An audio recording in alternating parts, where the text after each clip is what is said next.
Hi guys, this is Manu Mishra. So welcome back with the session जिसमें आज हम लोग 29th ऑफ सितंबर के द हिंदू न्यूज़पेपर का एनालिसिस करेंगे। So here we start the analysis of today's newspaper. So the first news it's about it's a political news and it's from Punjab. So what happened, जो पंजाब प्रदेश Congress chief थे नवजोत सिंह सिद्धू, और जिनकी वजह से हम लोग सुन भी रहे थे। अच्छा, कभी कभी ऐसी न्यूज़ पढ़ लेनी चाहिए, थोड़ा इंटरेस्ट बना रहता है, पॉलिटिक्स पॉलिटिक्स में थोड़ा आइडिया बना रहता है कि पॉलिटिक्स में चल क्या रहा है। ओके, सो व्हाट हैपन कि नवजोत सिंह सिद्धू की वजह से ऐसा ऐसा स्पेकुलेशन था कि नवजोत सिंह सिद्धू की वजह से ही कैप्टन अमरिंदर सिंह को रिजाइन करना पड़ा। ओके, सो कल उन्होंने भी पंजाब प्रदेश कांग्रेस कमिटी के चीफ से भी रिजाइन कर दिया। ठीक है, सो ही क्विट्स द कांग्रेस पोस्ट, जो उनकी पोस्ट थी, जो कि पंजाब स्टेट के वो कांग्रेस के हेड थे, उन्होंने उससे रिजाइन कर दिया। और जिसके चलते देखा जाए तो पॉलिटिकल क्राइसिस हो चुकी है कांग्रेस में ही। पॉलिटिकल क्राइसिस बहुत ज्यादा दिखने को मिल रही है, वही बताया गया, जिसके चलते कुछ मिनिस्टर्स ने भी रिजाइन किया है। ओके, सिद्धू को सपोर्ट करते हुए कुछ मिनिस्टर्स ने भी रिजाइन किया है, जो कि पंजाब कैबिनेट के पार्ट थे। Moving further, so what happened, so West Bengal government ने पिटीशन फाइल करी थी इन दी सुप्रीम कोर्ट। अब वो ये था कि कलकत्ता हाई कोर्ट ने क्या किया था, कलकत्ता हाई कोर्ट ने डायरेक्शन दे दिया था सीबीआई को कि आप इन्वेस्टिगेट करेंगे पोस्ट पोल वायलेंस वाले इलेक्शन में। ओके, जिसको लेकर सुप्रीम कोर्ट ने नोटिस इशू किया है टू द सेंट्रल गवर्नमेंट कि भैया आप कैसे सीबीआई को डायरेक्शन दे सकते हो, मतलब जो क्वेश्चन है वेस्ट बंगाल गवर्नमेंट का, उस वेस्ट बंगाल गवर्नमेंट के क्वेश्चन का आप रिप्लाई करो, आप आंसर करो, आप भी अपना स्टैंड रखो। क्योंकि सीबीआई आपके अंडर में आती है, आप ही ने डायरेक्शन दिया होगा। तो किस बेस पे डायरेक्शन दिया? क्या आपने वेस्ट बंगाल गवर्नमेंट से पूछा सीबीआई इन्वेस्टिगेशन करानी है कि नहीं करानी है वेस्ट बंगाल के पोस्ट पोल वायलेंस वाले केस में? तो वही है, सुप्रीम कोर्ट ने नोटिस इशू किया है टू सेंट्रल गवर्नमेंट, और उन्होंने उनसे आंसर मांगा है, उनसे अपना स्टैंड मांगा है कि आपका स्टैंड क्या है, जो वेस्ट बंगाल गवर्नमेंट ने पिटीशन फाइल करी है against the CBI investigation in the post poll violence in the West Bengal. So recently देखा जाए तो बाईपोल्स होने वाले हैं। अच्छा, बाईपोल्स पहले हो जाने चाहिए थे, but election commission of India ने मना कर दिया था। अब उसका रीजन ये था, इलेक्शन कमीशन ऑफ इंडिया ने मना इसी वजह से किया था क्योंकि कोविड 19 चल रहा था, और जब कोविड 19 चल रहा था तो देर आर चांसेस के लोग वोट डालने आते, इन्फेक्ट हो जाते। लेकिन अब इलेक्शन कमीशन ऑफ इंडिया का कहना है कि देखा जाए, अब जो लोग वोट डाल रहे हैं उन लोगों को, मेजोरिटी ऑफ दी पीपल्स को वैक्सीन लग गई है, एक डोज तो लगा ही लगा है। तो इसी के चलते बाईपोल्स होने वाले हैं, इलेक्शन कमीशन ऑफ इंडिया ने अनाउंस कर दिया। और बाईपोल्स की जो इलेक्शन है वो 30 अक्टूबर को होंगे, जिसमें 3 लोकसभा की सीट होंगी और 30 असेंबली सीट्स होंगी।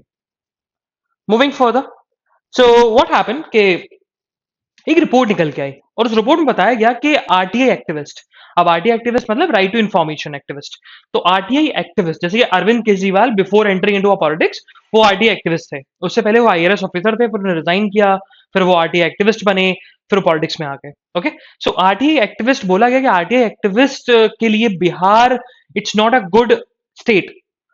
In the past 11 years 20 RTI activist की डेथ हो गई है। अच्छा, डेथ मतलब death it's not in normal circumstances, उनको मारा गया, उनका मर्डर हुआ है। वही बताया गया कि जो लिखा हुआ है ना कि it's a rocky road for RTI activist in Bihar.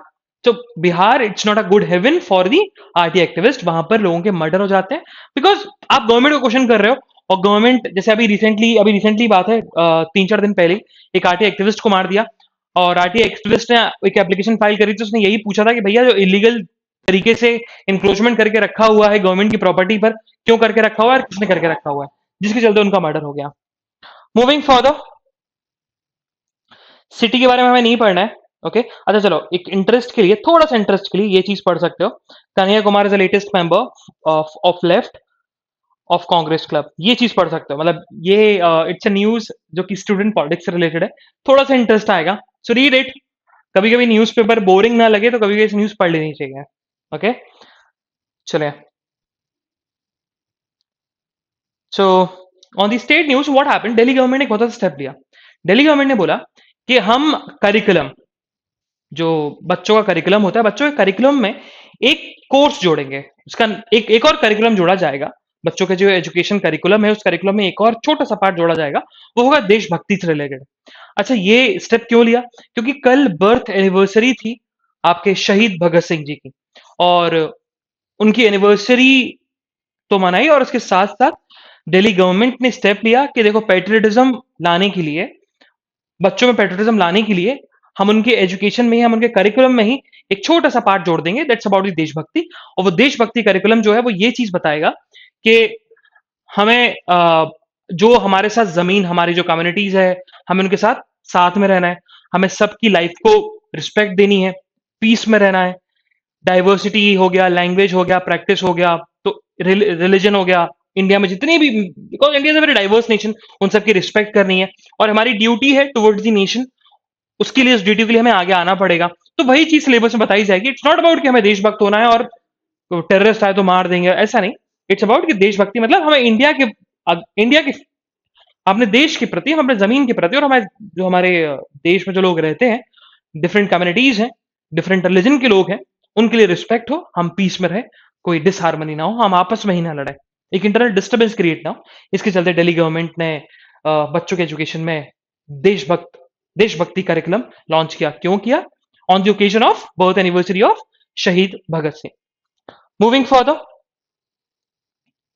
So so what happen कि अगर हम बात करें तो द न्यूज फ्रॉम साउथ, तो साउथ स्पेशली कर्नाटका, और कर्नाटका से अभी केस भी निकला था, एंड केस इज अबाउट के अभी प्रीस्ट ने फाइन लगा दिया था एक शेड्यूल कास्ट के पर्सन के ऊपर, क्योंकि वो टेंपल में एंटर कर गया था, क्योंकि टेंपल में एंटर किया था, 5 लाख रुपए का फाइन लगाया था, जिसके चलते फिर हमने कल न्यूज भी पढ़ी थी कि कर्नाटका पुलिस ने सुमोटो एफआईआर रजिस्टर्ड करी उस पर्सन के अगेंस्ट, उस प्रीस्ट के अगेंस्ट, और उनके ऊपर केस लगा दिया। अच्छा, देखा जाए तो ये अनटचेबिलिटी को प्रमोट कर रहा है, और अनटचेबिलिटी देखा जाए, है ना, the removal of untouchability it's a fundamental right, मतलब अनटचेबिलिटी नहीं होनी चाहिए, ये पर्सन का फंडामेंटल राइट है, अगर कोई इसके अगेंस्ट अनटचेबिलिटी करता है तो उसका फंडामेंटल राइट का वायलेशन हो जाएगा। जिसके चलते कर्नाटका के जितनी भी टेम्पल्स हैं, अब उनमें थोड़ा सा स्टेप्स लिए जा रहे हैं कि जहां पर लोअर कास्ट या लोअर कम्युनिटी के लोगों को एंटर नहीं किया करने दिया जाता था फ्रॉम द एंशिएंट टाइम्स, अब वहां पर शेड्यूल कास्ट और शेड्यूल ट्राइब लोअर कम्युनिटी के लोगों को एंटर करने दिया जाएगा। It's a very good initiative by the Karnataka government, and very good initiative, जिसके चलते जो जो डिस्क्रिमिनेशन है between the lower community and the upper community and the upper caste and the lower caste, वो धीरे धीरे एरेडिकेट हो जाएगा। Moving further, so on the editorial page, तो आज हमारे लिए 4 एडिटोरियल इंपॉर्टेंट है, तो अपन उसको डिस्कस करेंगे।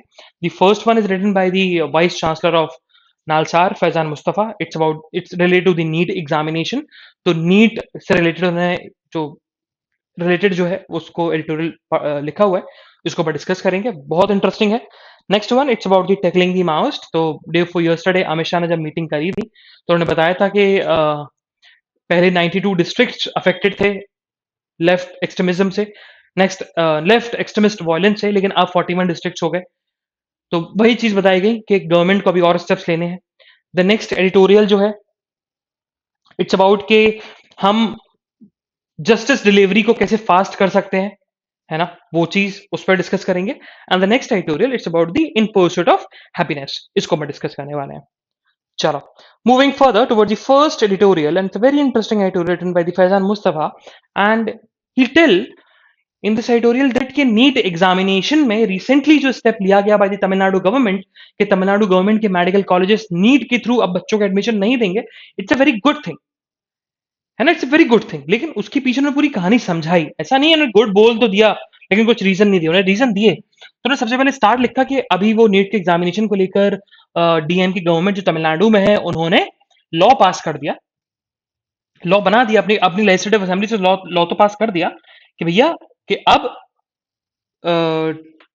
नीट के एग्जाम में तमिलनाडु गवर्नमेंट के मेडिकल कॉलेजेस हैं वो पार्टिसिपेट नहीं करेंगे। ओके। अब इसके पीछे कहानी है। हुआ क्या, जब डीएम की गवर्नमेंट आई थी, जैसी डीएम की गवर्नमेंट आई तो डीएम की गवर्नमेंट ने आते ही साथ उन्होंने कमेटी फॉर्म करी, और कमेटी थी किसके अंडर, ए के राजन कमेटी, जो कि फॉर्मर हाईकोर्ट जज हैं मद्रास हाईकोर्ट के। और उनका काम यही था, ये चेक करना कि नीट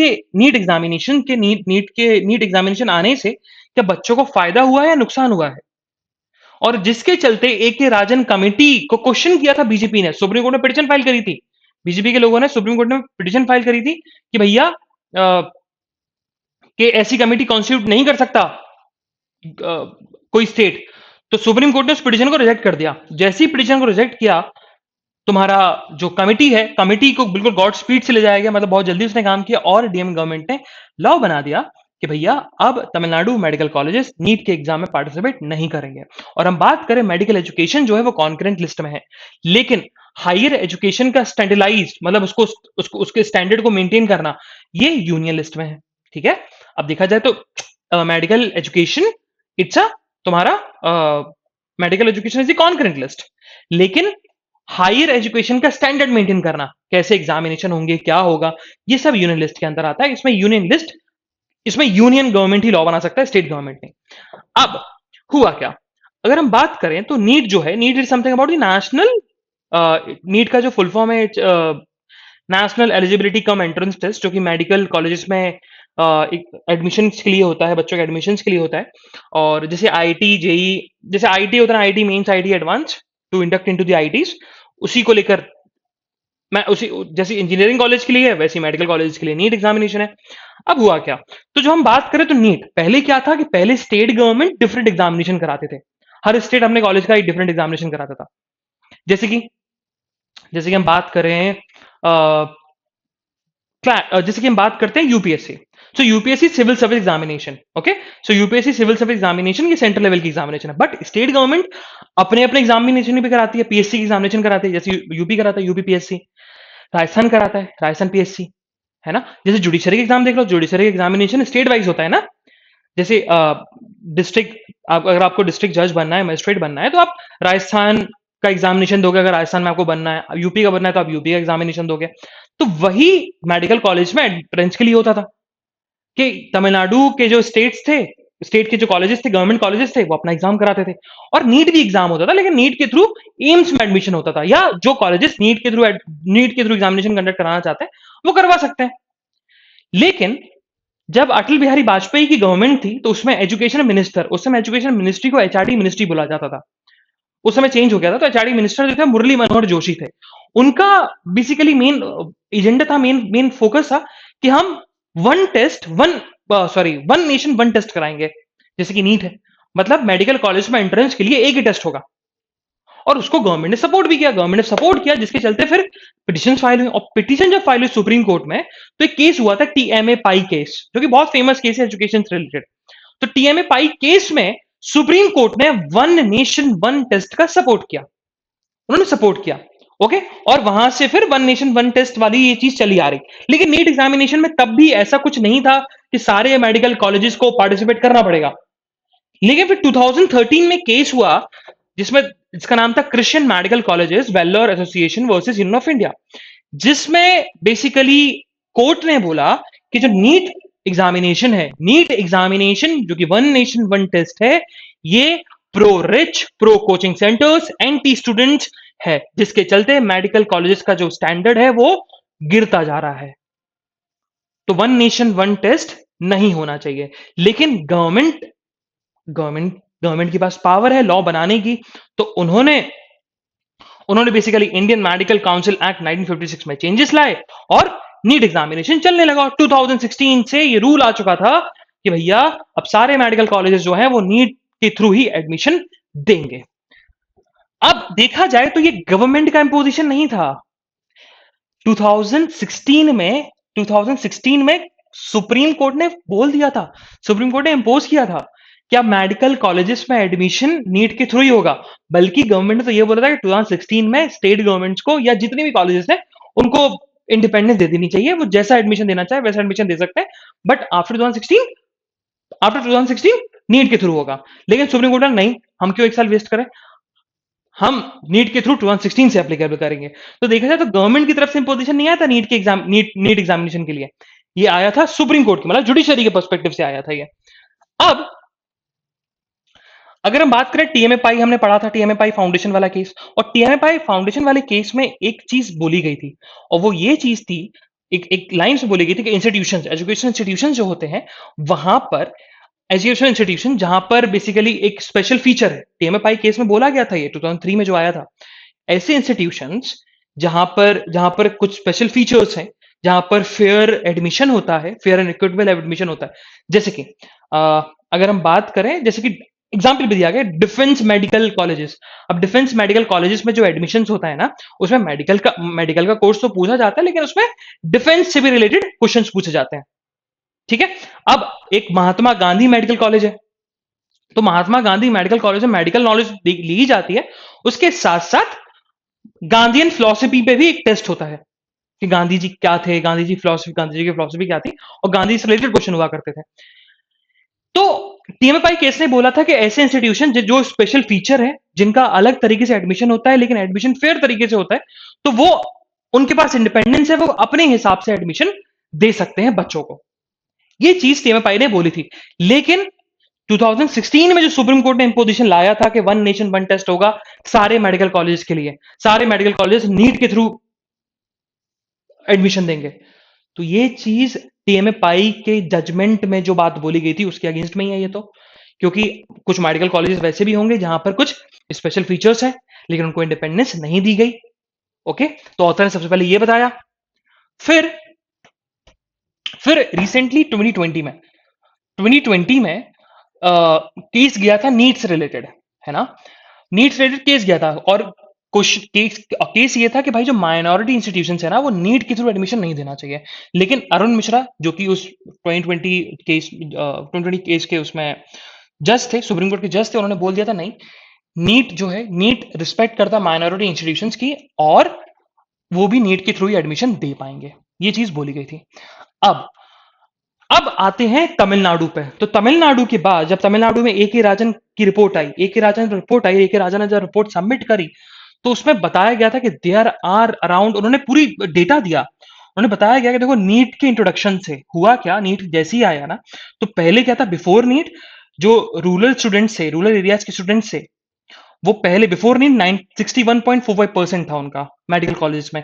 लेकिन नीट के आने के थ्रू रूरल एरियाज के स्टूडेंट्स ड्रॉप हो गए टू 50%, 50.81%। ओके, पहले government schools, before NEET government school का जो रिप्रेजेंटेशन था वो 1.12 था मेडिकल कॉलेज में, लेकिन आफ्टर नीट 0.6 हो गया। Before NEET English medium student जो थे उनका परसेंटेज बेसिकली 85% था, लेकिन आफ्टर नीट 98% हो गया। तो मतलब रीजनल लैंग्वेज और हिंदी मीडियम वाले जो हैं उनको, उनके लिए नेगेटिव रहा। जो गवर्नमेंट कॉलेज में पढ़ते थे, गवर्नमेंट स्कूल में पढ़ते थे, उनके लिए नेगेटिव रहा नीट। रूरल एरियाज में जो बच्चे पढ़ते थे उनके लिए नेगेटिव रहा। ओके, और फिर बाद में ये बताया गया the percentage of the students, जो सीबीएसई बच्चे के स्टूडेंट्स हैं, सीबीएसई बच्चे वो ग्रो कर गए बाय 38%, मतलब 30 बाय नीट एग्जामिनेशन 38.84% से सीबीएसई बच्चों का इंडक्शन होने लगा। और इकोनॉमिकल वीकर सेक्शन बताया कि जिनकी जो इकोनॉमिक वीकर सेक्शन है उनका बिफोर नीट 47.42% हुआ करता था, इन्वॉल्वमेंट हुआ करता था, लेकिन आफ्टर नीट 41.5%, बेसिकली 41.05% उनका रोल है एडमिशन में। फिर ऑथर ने बताया कि देखा जाए तो नीट के एग्जाम में इल्टिज्म है, मतलब एलीट लोग होते हैं ना, एलीट मतलब सुपीरियर लोग, जो इंग्लिश, जैसे हम बात करें स्टूडेंट्स की, हम बात करते हैं तो स्टूडेंट्स एलीट, हम कैसे स्टूडेंट्स को एलीट स्टूडेंट मानेंगे, जैसे स्टूडेंट ऑफ द ईयर, आपने student of the year movie देखी होगी, तो अब भैया वरुण धवन और सिद्धार्थ मल्होत्रा जो स्कूल में पढ़ते थे, तो वो एलीट क्लास के स्टूडेंट्स हैं। बट जो हम गवर्नमेंट स्कूल्स में जो बच्चे पढ़ते हैं, they are not elite. Okay, तो वही बताया गया कि नीट जो है वो एलिटिज्म को सपोर्ट करता है। और ये सिर्फ इंडिया में नहीं है, यूनाइटेड स्टेट्स ऑफ अमेरिका में भी है। यूनाइटेड स्टेट्स ऑफ अमेरिका में बताया गया था because of one nation one test, जो बच्चे जो कि रिच नहीं है, सॉरी, जो बच्चे बहुत रिच हैं, जो बच्चे पॉलिटिकली पावरफुल हैं, जो बच्चे वाइट हैं, जो बच्चे बेसिकली जो बच्चे बहुत बहुत जिनके पास बहुत पैसा है, उनके पेरेंट्स के पास पैसा है, वो लोग ही प्रेस्टिजियस कॉमन टेस्ट क्लियर कर पाते हैं। लेकिन those who are not rich, those who are not white, those are not political powerful, उनकी ज्यादा परसेंटेज नहीं होती कॉमन टेस्ट क्वालिफाई करने की। ये चीज बताई गई। अब इसी के चलते यूएस में 2003 में एक जजमेंट भी आया था, सुप्रीम कोर्ट, यूएस के सुप्रीम कोर्ट ने जजमेंट भी दिया था, गोटो जजमेंट। और गोटो जजमेंट के थ्रू कॉमन टेस्ट को थोड़ा सा चेंज किया गया कि भैया जो डिस्क्रिमिनेशन होता है, एंटी रिच, मतलब डिस्क्रिमिनेशन होता है पुअर पीपल, ब्लैक पीपल और लेस पॉलिटिकल पावरफुल पीपल में, वो चीज ना हो। ओके। देन फिर लास्ट में फिर बेसिकली ऑथर ने यही डिस्कस किया कि देखा जाए कि नीट एग्जामिनेशन जो है, नीट एग्जामिनेशन कॉन्स्टिट्यूशन को भी वॉलेट करता है, आर्टिकल 14 को वॉलेट करता है। क्योंकि आर्टिकल 14 क्या बोलता है? Article 14 says likes are to be treated alike, but it's not talking about the unlikes to be treated alike. मतलब जो बराबर के लोग नहीं है उनको भी आप लाइक ट्रीट करो, ये नहीं बोलता। वो ये बोलता है कि जो लाइक्स हैं उन लोगों को आप डिफरेंट तरीके ट्रीटमेंट दे सकते हो, बट जो डिफरेंट है उनको सिमिलर ट्रीटमेंट देना, इट्स नॉट, इट्स वॉलेटिंग आर्टिकल 14। उन्होंने बोला कि प्रियम्बल को वॉलेट करता है नीट का एग्जामिनेशन, क्योंकि preamble sets equal opportunity for all, but NEET it's not equal opportunity for all. Okay. फिर लेकिन हाँ, एक स्ट्रॉन्ग आर्ग्यूमेंट नीट के एग्जामिनेशन के लिए है कि नीट का एग्जामिनेशन मैरिट बेस्ड होता है। लेकिन मैरिट का मतलब क्या है? मैरिट की डेफिनेशन जो है वो नीट के एग्जामिनेशन में गलत इंटरप्रेट की गई। वैसे देखा जाए तो नीट जो मैरिट की डेफिनेशन होती है, it's he fair competition and equality of opportunity. लेकिन आप rural students, those who are economically poor, उनके लिए तो भाई फेयर और इक्विटेबल, उनके लिए तो भाई फेयर एंड इक्वल अपॉर्चुनिटी तो नहीं है ये। तो वही चीज बताई गई कि मैरिट के बेसिस पर भी अगर जो फेवर में आर्ग्यूमेंट है, नीट का जो फेवर में आर्ग्यूमेंट है कि नीट होना चाहिए, वो मैरिट था, लेकिन वो भी डिफीट हो गया। ओके। वो भी डिफीट हो गया। अब बाद में यही बताया गया कि नीट जो है, it does not satisfy the meet, does not satisfactorily meet the fundamental criteria, है ना। और जो क्राइटेरिया वो है fair and just and equality opportunity, वो इल्यूजरी है। अब और नीट का एग्जामिनेशन कंडक्ट कराने से हम ये नहीं बोल सकते कि ये बच्चा, अगर जिस बच्चे ने नीट का एग्जामिनेशन निकाल रखा है, इसका मतलब ये नहीं है वो डॉक्टर बनने लायक है। वो सिर्फ नॉलेज टेस्ट करता है। बट जो डॉक्टर है, what doctor need is compassion, is empathy, passion to serve humanity, जो कि आप नीट के एग्जामिनेशन में टेस्ट नहीं करते हो किसी चीज का। हाँ, फिर लास्ट में ऑथर ने एक चीज और बोली। लास्ट में ऑथर ने सिर्फ नीट की बुराई नहीं करी, उन्होंने ये भी बोला कि देखो तमिलनाडु गवर्नमेंट को भी अपनी एलिमेंट्री एजुकेशन को भी स्ट्रेंथन करना पड़ेगा, स्कूल एजुकेशन को भी स्ट्रेंथन करना पड़ेगा। ऐसा नहीं है कि जो नीट का सिलेबस है, नीट का सिलेबस भी बेसिकली अपने करिकुलम में लाना पड़ेगा, स्टेट करिकुलम में लाना पड़ेगा, है ना, अगर उनको बराबरी से लाना है। क्योंकि one one nation one test it's not a bad thing, but हाँ, अगर आप एलिमेंट्री एजुकेशन सही रखोगे तो वन नेशन वन टेस्ट की कोई बुराई नहीं है, कुछ गलत नहीं है। लेकिन अगर आपकी वही चीज गलत है, अगर आपकी प्राइमरी एजुकेशन ही गलत है, सेकेंडरी एजुकेशन स्कूलिंग आपकी गलत है, या स्कूलिंग इतनी अच्छी नहीं है, तो फिर ऑब्वियस सी बात है जो प्राइवेट स्कूल्स या प्राइवेट एंटिटी से आप कैसे कॉम्पिटिशन कर पाओगे? तो उसमें गलती बेसिकली गवर्नमेंट की ही है। Moving further towards the next editorial, अच्छा, इट्स अबाउट दी तुम्हारा माउस से रिलेटेड। लेकिन ऑथर जो हमारे लिए इंपॉर्टेंट है ना, वो इंपॉर्टेंट ये वाला है, बस ये पैराग्राफ है, इससे ज्यादा पढ़ने की जरूरत है ही नहीं, सिर्फ ये चीज पढ़ना है, दिस वन, बस इससे ज्यादा पढ़ना ही नहीं है। अच्छा, इसमें ये बताया गया कि माओज़म अभी जो है वो किस किस रीजन में है और क्या करना चाहिए उस रीजन से लेफ्ट एक्सट्रीमिस्ट वायलेंस को हटाने के लिए। तो वही चीज ऑथर ने बताई। देखा जाए तो अभी कुछ स्टेट्स हैं, कुछ जैसे कि सदर्न बस्तर डिस्ट्रिक्ट है छत्तीसगढ़ का, आपका आपका आंध्र प्रदेश और उड़ीसा के बॉर्डर एरियाज हैं, झारखंड के कुछ डिस्ट्रिक्ट हैं जो भी अभी भी माओज़म से अफेक्टेड हैं। अब ऑथर ने यही बोला कि अगर हम वहां पर एक्सपेंसिव वेलफेयर और इंफ्रास्ट्रक्चर बिल्डिंग करें, तो जो जो लेफ्ट एक्सट्रीमिस्ट वायलेंस फैलाते हैं, माउस जिनको बोलते हैं, उन लोगों को जगह नहीं मिलेगी छुपने के लिए, तो उनको सरेंडर करना पड़ेगा, या वो ये काम करना छोड़ देंगे। ठीक है, वो ये काम करना छोड़ देंगे, तो जिससे माओज़म जो है उन डिस्ट्रिक्ट्स में जो भी प्रिवेलेंट है वो भी कम हो जाए। तो ये खुशी की बात नहीं है कि हम 92 से हम 41 पे आ गए, नहीं, हमें 41 से 0 पे आना है। जो इंटरनल डिस्टर्बेंस और इंटरनल जो ये टेररिज्म है, इस चीज को हटाना है, वही ऑथर ने डिस्कस किया। और वो हट सकता है दो चीजों से, कि हम वेलफेयर प्रोवाइड करें, और दूसरा इंफ्रास्ट्रक्चर बिल्डअप करें। और एक चीज और उन्होंने बताई कि अगर हम उन ट्राइबल कम्युनिटीज के लोगों को एजुकेट करें अपने राइट्स के बारे में, तो जाके हम अभी भी जो वायलेंस है, लेफ्ट एक्सट्रीमिस्ट वायलेंस है, उस चीज को हम एलिमिनेट कर सकते हैं। Moving for the so it's about the कि हम जस्टिस डिलीवरी सिस्टम को कैसे स्ट्रेंथन कर सकते हैं। तो सबसे पहले ऑथर ने डेटा दिया। सबसे पहले बताया कि देखा जाए तो इंडिया में 40% ऑफ द केसेस 3 साल के बाद, मतलब विद इन 3 इयर्स तक वो क्लियर नहीं होते। लेकिन वही हम कंपेयर करें अदर कंट्रीज से, तो अदर कंट्रीज में ये परसेंटेज, ये परसेंट ऑफ द केसेस कितना है, 1% है। मतलब इंडिया में अगर 100 केसेस हैं तो 100 केस में से 40 केसेस जो हैं, 40 केसेस 3 साल तक क्लियर नहीं होते, मतलब 3 साल बाद जाके वो क्लियर होते हैं, उन पे जजमेंट आता है। और वही बात हम अदर नेशन की करें तो अदर नेशन में इन केसेस की जो केस, जिस केस का जस्टिस डिलीवरी या जजमेंट डिलीवरी आफ्टर 3 इयर्स होता है, वो सिर्फ 1% है, और इंडिया में वही 40% है। तो ये प्रॉब्लम क्या है? तो वही चीज बताएगी कि जस्टिस डिलीवरी सिस्टम को अगर हम स्ट्रेंथन करना है तो दो तरीके हैं। दो तरीके अगर आप सही कर, दो तरीकों को आप फॉलो कर लोगे तो भैया जस्टिस डिलीवरी सिस्टम अच्छा हो जाएगा। तो पहला क्या है, वैकेंसीज को फिलअप करना, जो कि अभी के सीजीआई कर रहे हैं, एनवीआर मना कर रहे हैं, तो वैकेंसी को फिलअप करो। और टीएस ठाकुर जो पहले सीजीआई रह चुके हैं, फॉर्मर सीजीआई, उनका कहना था कि जो स्ट्रेंथ है उस स्ट्रेंथ को डबल करना पड़ेगा। लेकिन ऑथर ने बोला नहीं, डबल करने की जरूरत नहीं है। अगर आप वैकेंसी को पूरा फिलअप कर देंगे और ऊपर से 20% का आप स्ट्रेंथ बढ़ा दो, 20% स्ट्रेंथ बढ़ा दो, तो फिर काम पूरा हो जाएगा, तो फिर चीजें फुलफिल हो जाएंगी। और सेकंड तरीका है, वो क्या है कि हमें फोकस करना है किस पर, improving the work with the use of technology. अब टेक्नोलॉजी से रिलेटेड भी उन्होंने कुछ स्टेप्स बताए। अब वो स्टेप्स, पहला क्या है, पहला है basically it's about the, 3 steps बताए। पहला स्टेप है कि कंप्यूटर एल्गोरिदम जो है वो ऐसी होनी चाहिए, हम केस को लिस्ट कर सकें, केस को अलोकेट कर सकें, और कब एडजॉन होगा, ये सारी चीजें है ना। और जजेस पर जो बर्डन है अभी, वो बर्डन से 5% तक रहे। मतलब केस की लिस्ट बन जाए, कंप्यूटर का एल्गोरिदम ऐसा होना चाहिए, सिस्टम का एल्गोरिदम ऐसा होना चाहिए ऑनलाइन कि भैया लिस्ट लिस्ट अपने आप बन जाए, केस की लिस्टिंग अपने आप हो जाए, केस एलोकेशन अपने आप हो जाए, और एडजॉर्नमेंट ऑफ द केसेस भी अपने आप हो जाए, जिससे जजेस का जो ओवरबर्डन है वो 5% ज्यादा नहीं होना चाहिए। दूसरा, कोर्ट को फोकस करना चाहिए ई फाइलिंग के ऊपर, है ना। ई फाइलिंग के ऊपर फोकस करेंगे ना, तो जिसके चलते देखा जाए तो इन्वायरमेंट पे भी इंपैक्ट पड़ेगा। जो डॉक्यूमेंट्स होते हैं, आप डॉक्यूमेंट देते हो तो ना, डॉक्यूमेंट पेपर सबमिट किया, अब सोचो पेपर सब तक कहाँ लगता होगा, किस फील्ड में लगता होगा, लॉ की फील्ड में, जुडिशरी में। तो अगर आप ई फाइलिंग करना स्टार्ट कर दोगे तो एक तो वो डॉक्यूमेंट सेफ रहेगा, दूसरा अराउंड एनुअली हम 3 लाख ट्रीज को सेव कर सकते हैं, 3 लाख ट्रीज को सेव कर सकते हैं, क्योंकि पेपर सेव होंगे।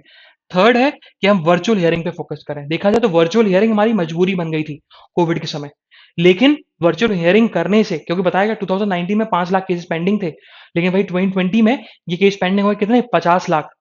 क्यों हुआ? बिकॉज फिजिकल हियरिंग नहीं हो रही थी, है ना, फिजिकल हियरिंग नहीं हो रही थी। लेकिन अगर उससे पहले हमारे पास वर्चुअल हियरिंग का ऑप्शन होता, बिफोर कोविड 19, अगर हम लोग वर्चुअल हियरिंग कर रहे होते, सक्सेसफुल होता ये प्रोजेक्ट, ये सक्सेसफुल होता ये प्रोग्राम वर्चुअल हियरिंग का, तो इतनी केस पेंडिंग होती ही नहीं। तो वही चीज, थर्ड चीज है क्या, कि वर्चुअल हियरिंग को हमें स्ट्रेंथन करना है। ओके। और फिर लास्ट में यही लिखा कि अगर ये सारी चीजें हो जाती हैं, और ऐसा नहीं है कि हमें लॉ में कुछ चेंज करने की जरूरत है, नहीं, लॉ परफेक्ट है हमारे, हमें लॉ को चेंज करने की जरूरत नहीं है। लेकिन एक चीज और ऑथर ने फिर यही बोला कि देखो, अगर ये सारी चीजें हम इंप्लीमेंट कर देते हैं तो इंडिया का जुडियल सिस्टम जो है वो टॉप 10 नेशंस में आ जाएगा वर्ल्ड के। और इंडिया एक प्रिफर्ड नेशन बन जाएगा, किसके लिए, इंटरनेशनल इन्वेस्टमेंट के लिए। और ऑल्सो फुलफिल दी जो फंडामेंटल राइट होते हैं ना, fundamental right to the speedy justice of citizen, वो भी उनको फुलफिल हो जाएगी। ओके। नेक्स्ट थिंग जो है, next editorial it's about the in pursuit of happiness. अच्छा, इस एडिटोरियल में बेसिकली बताया गया कि हैप्पीनेस जो है वो कितना इंपॉर्टेंस रखता है, और दो पर्सपेक्टिव से उन्होंने डिस्कस किया। पहला पर्सपेक्टिव है लॉ के पर्सपेक्टिव से, कि अगर जहां पर जस्टिस डिलीवरी सिस्टम ज्यादा अच्छा है, जहां पर लॉ को ज्यादा फॉलो किया जाता है, वहां पर हैप्पीनेस ज्यादा है। लेकिन जैसे इंडिया एज अ नेशन, जहां पर जस्टिस डिलीवरी सिस्टम स्लो है, तो यहां पर इंडिया के लोग ज्यादा हैप्पी नहीं है। वो वो बताएगा। और दूसरा जो बेसिकली उन्होंने तरीका बताया, दूसरा उन्होंने तरीका जो बताया वो है कि अगर हम health, education, crime rates, criminal victimization, fear of crime, इन सब पे फोकस करेंगे, तब भी हैप्पीनेस लेवल जो है वो सिग्निफिकेंटली बढ़ जाएगी। तो ये खुद पढ़ना बहुत ईजी है और बहुत इंटरेस्टिंग भी है। Moving for the, so on the national news में यही बताया गया, रिपोर्ट निकल के आई कि बिकॉज ऑफ द लॉकडाउन, जो हमारा ग्रीन एनर्जी था, ग्रीन एनर्जी की तरफ हम लोग वर्क कर रहे थे, वो थोड़ा स्लो डाउन हो गया। मतलब हम रिन्यूएबल एनर्जी को लेकर वर्क कर रहे थे, हम इतनी रिन्यूएबल एनर्जी को हम सेटअप कर रहे थे, लेकिन वो बिकॉज ऑफ द लॉकडाउन हमारा जो रिपोर्ट निकल के आई, रिपोर्ट में यही बताया गया बिकॉज ऑफ द लॉकडाउन जो ग्रीन एनर्जी पुश था वो थोड़ा सा स्लो डाउन हुआ है। Moving for the defence ministry ने ऑर्डिनेंस फैक्ट्री बोर्ड को बंद कर दिया। ओके, और ऑर्डिनेंस फैक्ट्री बोर्ड को बंद कर दिया। अब ऑर्डिनेंस फैक्ट्री बोर्ड करता क्या था? ये बेसिकली प्रोडक्शन करता था, लॉजिस्टिक्स, उसकी मार्केटिंग, सारी चीजें करता था। किन सब चीजों की? मिसाइल्स की, वेपन्स की, इन सब चीजों की बनाना भी, उसकी मार्केटिंग भी करना, उसको टेस्टिंग भी करना, उसके इसके लॉजिस्टिक्स को भी निकालना, ये सब ऑर्डिनेंस फैक्ट्री बोर्ड का काम था। और ये इंडिया ने नहीं बनाया था, ये ब्रिटिशर्स आए थे, ब्रिटिशर्स ने ये सेटअप किया था। ओके, इन दी 70-75 में ब्रिटिशर्स ने सेटअप किया था। लेकिन अब ऑर्डिनेंस फैक्ट्री बोर्ड अब खत्म हो जाएगा। अब उसको डिफरेंट डिपार्टमेंट्स, उसके बहुत सारे डिपार्टमेंट्स बनाए गए, 6 डिपार्टमेंट्स बनाए गए, 6 डिपार्टमेंट्स को उसका फंक्शनरी दी जाएगी।